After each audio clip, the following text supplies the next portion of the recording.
Shalom saudara-saudaraku yang diberkati Yesus Kristus. Ketika kita memiliki waktu yang indah, mari kita gunakan untuk merenungkan firman Tuhan. Saat ini adalah waktu yang terindah bagi kita. Karena itu kita akan renungkan kebenaran firman Tuhan. Judul renungan kita hari ini ialah Pekerjaan orang-orang yang ditebus selama milenium. Mari kita berdoa. Bapa di sorga, tuntunan kuasa Roh Kudus-Mu kami butuhkan.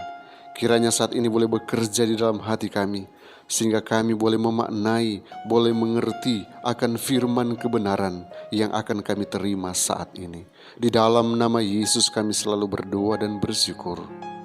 Amin.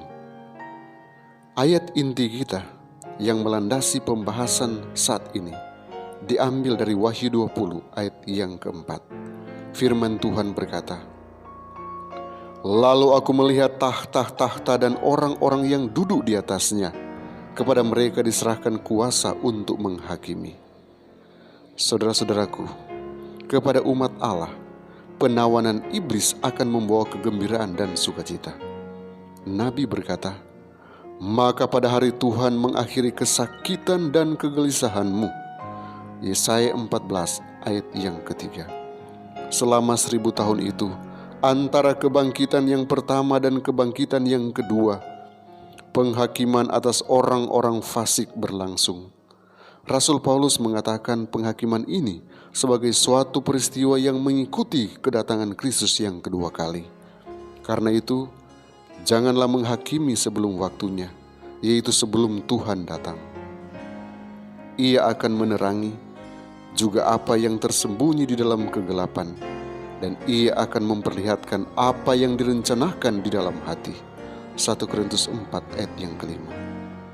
Daniel mengatakan bahwa apabila yang lanjut usianya itu datang, keadilan akan diberikan kepada orang-orang kudus milik yang maha tinggi. Daniel 7 ayat yang ke-22. Pada waktu ini orang-orang benar memerintah sebagai raja dan imam-imam kepada Allah. Rasul Yohanes di dalam Wahyu mengatakan, "Lalu aku melihat tahta-tahta dan orang-orang yang duduk di atasnya. Kepada mereka diserahkan kuasa untuk menghakimi. Mereka akan menjadi imam-imam Allah dan Kristus dan akan memerintah bersama-sama dengan Dia 1000 tahun lamanya." Wahyu 20 ayat 5 dan 6. Pada waktu inilah sebagaimana diramalkan oleh Rasul Paulus, orang-orang kudus akan menghakimi dunia. 1 Korintus 6 ayat 2 dan 3. Dengan bersekutu bersama Kristus, mereka menghakimi orang-orang fasik, membandingkan tindakan-tindakan atau perbuatan-perbuatan mereka dengan buku peraturan, yaitu Alkitab, dan memutuskan setiap kasus sesuai dengan perbuatan-perbuatan yang telah dilakukan oleh seseorang. Kemudian, bagian yang harus diderita orang fasik ditentukan sesuai dengan keputusan-keputusan mereka, dan dicatat di bawah nama mereka di dalam kitab kematian. Iblis dan malaikat-malaikat jahat juga dihakimkan oleh Kristus dan umatnya. Rasul Paulus berkata, "Tidak tahukah kamu bahwa kita akan menghakimi malaikat-malaikat?" 1 Korintus 6 ayat 3. Dan Yudas mengatakan bahwa ia menahan malaikat-malaikat yang tidak taat pada batas-batas kekuasaan mereka, tetapi yang meninggalkan tempat kediaman mereka dengan belenggu abadi di dalam dunia kekelaman sampai penghakiman pada hari besar. Yudas 1 ayat 6. Pada penutupan masa 1000 tahun akan terjadi kebangkitan yang kedua. Kemudian orang-orang fasik akan dibangkitkan dari kematian dan tampil di hadapan Allah untuk pelaksanaan hukuman seperti yang tertulis. Demikianlah pewahyu setelah menjelaskan kebangkitan orang-orang benar menyatakan, "Tetapi orang-orang mati yang lain tidak bangkit sebelum berakhir masa 1000 tahun itu." Wahyu 20 ayat yang kelima. Dan Nabi Yesaya mengatakan mengenai orang-orang fasik, "Mereka akan dikumpulkan bersama-sama seperti tahanan dimasukkan ke dalam liang.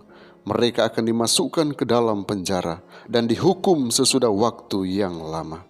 Yesaya 24 ayat yang ke-22. Diadaptasi dari Alfa dan Omega jilid 8, halaman 667 dan 698. Mari kita berdoa.